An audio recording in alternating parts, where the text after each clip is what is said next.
pretty sure that the first time I saw my friendly neighborhood was at PAX East 2023. I saw others playing it and that the marketing revolved around puppets. I wasn't sure what to think about it, but I find puppets amusing, especially the ones for MFN, so I knew I'd eventually get around to playing it. Having recently beat it, I can say that what I imagined the game would be like and how it actually turned out was completely different from one another. It didn't take long for me to realize that MFN is influenced by survival horror. If you've seen some of my other reviews, chances are that you know that I'm a big fan of survival horror. In particular, I love the Resident Evil series. I didn't expect the game featuring puppets to have a lot in common with Resident Evil and survival horror in general, but sometimes influences that greatly differ from each other end up being just right. From the start, the survival horror influence was clear because of the puzzles and having to unlock things to progress. Seeing as how this is a game that involves puzzles and a kids show, it makes sense that it features shape-coded doors. Small detail, but sometimes those small details are the ones that matter the most. After a while, I got a taste of MFN's puzzles and what I was generally dealing with. For the most part, I'd say that I was fully capable of figuring things out on my own, but sometimes I was left feeling incredibly stumped. More than once, I ended up looking for solutions online because of how lost I was. When I say lost, I mean literally and figuratively. MFN's map system is helpful, but at times I was still confused. It's because looking at a map and actually navigating through the game are two separate things. I usually praise this kind of level design, but the fact that the TV studio/surrounding areas and MFN were connected in more ways than one was a double-edged sword. I could easily make use of a shortcut to avoid enemy encounters, or to simply cut back on travel time. That eventually got to be a bit overwhelming because of how many different areas/rooms I had in mind, and how open the game could sometimes be. MFN leans more towards offering you chunks of areas at a time, but the further you progressed, the more they started to spill into each other. Like I said, sometimes I needed help to figure things out. That was disappointing and I felt as if I were letting someone down, but I decided it was better to approach parts of the game this way instead of needlessly wasting time. It also didn't help that MFN made it difficult to see the difference between what was optional and what was part of the main story. Two examples that could help clear things up are the jewel needed to get the Magnum in Resident Evil 1 and the mode discs to rescue either Chris or Jill.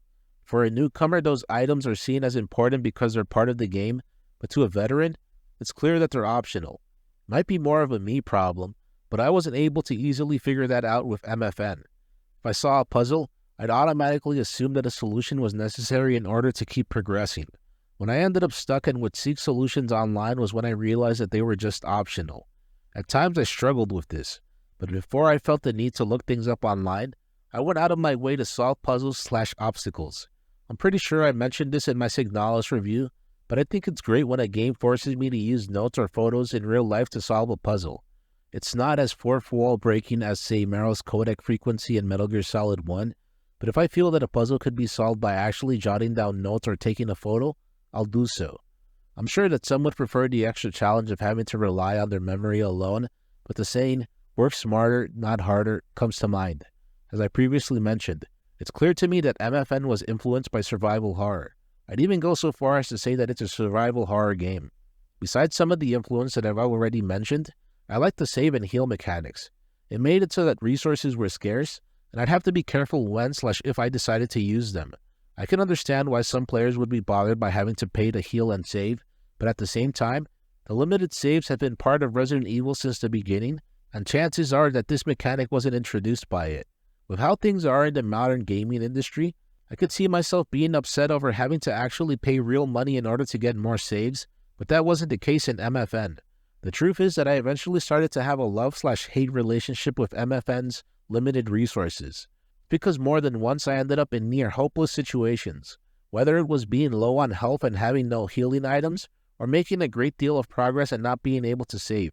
That forced me to play more defensively, and it goes to show that a lot of thought went into making MFN the game it is, but I'd be lying if I said that it wasn't occasionally frustrating. The same could be said of MFN's enemies and how they were utilized. More specifically, they reminded me of the Crimson Heads from Remake 1. What I mean is that taking the puppets out didn't mean that they were out for good. They'd regularly end up reanimated, and you either had to waste more ammo/time taking them out again, or you could make use of tape to restrain them. This was MFN's version of taking kerosene and burning zombies so that they wouldn't reanimate. Like with saving and healing, there were also limited quantities of tape. I like that because it forced me to think of which puppets to confront and how. There were some puppets that were harder hitting than others, so rather than force myself to have to deal with them more than once, I tried to restrain them as soon as I could. If I saw the puppet equivalent of a basic zombie, I didn't mind wasting some ammo or taking it out with my wrench. I also saw that this is a way of cutting back on the number of enemies/designs required. It's possible that's not what was intended, but that's something that came to mind as I played. There was enough enemy variety to leave me satisfied, so it's not as if I'm saying that every enemy encounter had to be completely unique. If anything, I preferred it this way because it led to how the puppets were used in MFN. Much like in Resident Evil 1, at one point you deal with even more enemies after progressing past a certain point. I like that because it reminded me of Resident Evil 1 making use of hunters after the guardhouse. This helped keep the game from becoming stale, and as a result of that, you were kept on your toes. Having discussed MFN's enemies for quite a bit, it makes sense to also bring up the weapons that were available. Simply put, I liked MFN's use of unconventional guns. They were a perfect fit in more ways than one. Not only were you playing as a handyman, but at the same time, you're facing animated puppets. MFN's a horror game, but at the same time, it's not over-the-top violent. I can understand why the devs decided to approach MFN's weapons in the way that they did. I like that they all pretty much built off of one idea. The weapons are different from one another, but at the same time, they're not. What makes them similar to each other is the use of packed-in metal letters as bullets. I guess you could say it's like a kinder version of a nail bomb. I could see other games going all out by using conventional bullets and that leading towards leaving puppet enemies a bloody mess, but MFN decided against that.